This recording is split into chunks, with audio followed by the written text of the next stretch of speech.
Hey everyone, Pastor George here with this morning's Bible study. And today in Bible study, we started our new book, Ephesians 1. And so we're going to be working through the rest of Ephesians up until Advent. And then at Advent, we're going to start a new book to kind of coincide with that. Or a new study series. I'm not quite sure exactly what we're going to do yet. I'm still mulling it over. None of that's important right now, though, because today we looked at Ephesians chapter 1. And as per usual, I think before we jump into the text itself or kind of look at what the text itself is going to say, first, it's worth looking at the context and kind of like what's going on with this text, right? When was it written? Things like that. So there's lots of debate over Ephesians. When it was written, there are some people who don't even believe Paul wrote it. I'm not one of those people, but there is that belief. And there's reasons for this, one of which we're going to talk about today. But all that's to say is that this was probably, right, if you're like me and you believe that Paul wrote this, then that means that this was probably written after Colossians, because it has a lot of the similar ideas.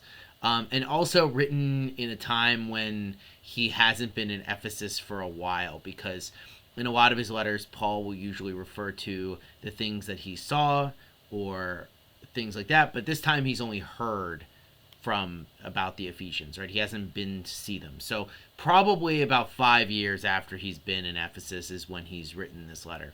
Ephesus itself is a very interesting city. It's a major city. We usually don't think of it that way, but it was a capital of its province, so basically like a state capital today, right? So an important city. And a major cultic center for lots of gods, but especially Artemis. Artemis was a major god in the city of Ephesus, usually a goddess that's associated with nature and hunting, but in Ephesus actually was more of like an all-rounder, agriculture, fertility, that sort of thing. And there were lots of strange and weird practices throughout what the Romans called Asia. That'd be modern Turkey, but throughout that region, just strange things going on.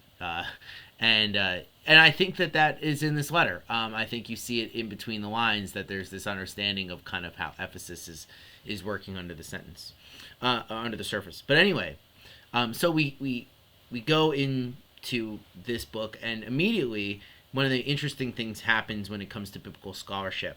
So in the first letter, you'll say that Paul is writing to the church in Ephesus. Well, all of the earliest copies we have of Ephesians actually doesn't have Ephesus in the name. It's missing. It's not there. What's the thinking is by scholars is that someone later, like this was a letter for Ephesus, but not just for the city, but for all of the places in that area, for all the churches in that area.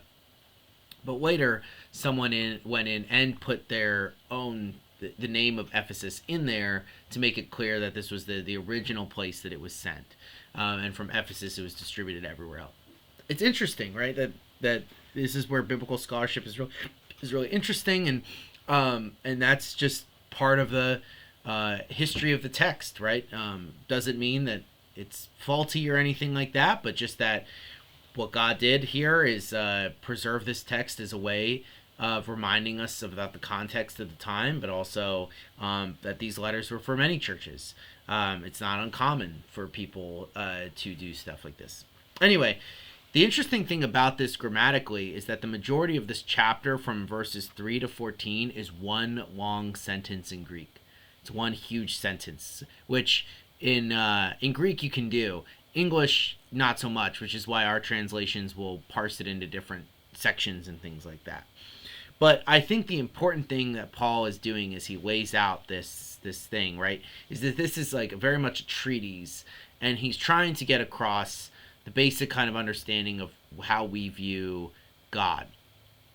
And Paul is clear here that God has a very strong affection for humanity, right? Especially for people he is called to be in him in Christ, right?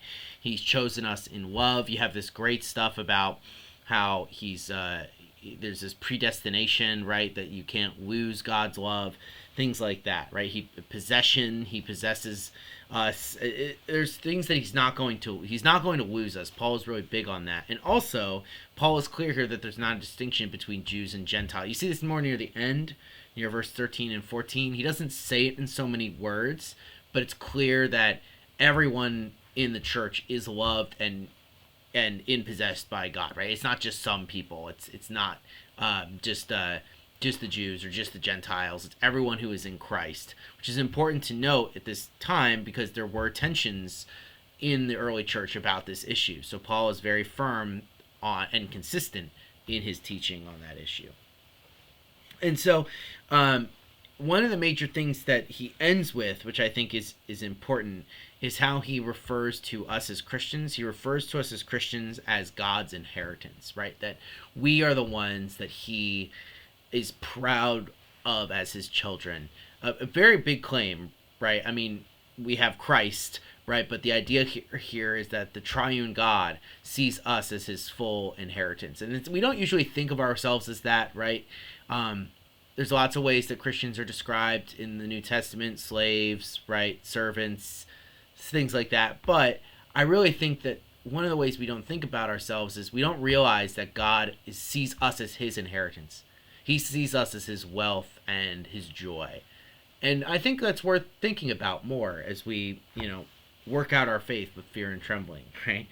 And at the very end, Paul distills a lot of New Testament teaching in what we view about Jesus, right? That he died, that he was resurrected, that he was risen up to sit at the right hand of God, and that he is divine, right? And that's kind of where this section ends and where it's going to start off in the rest of the letter.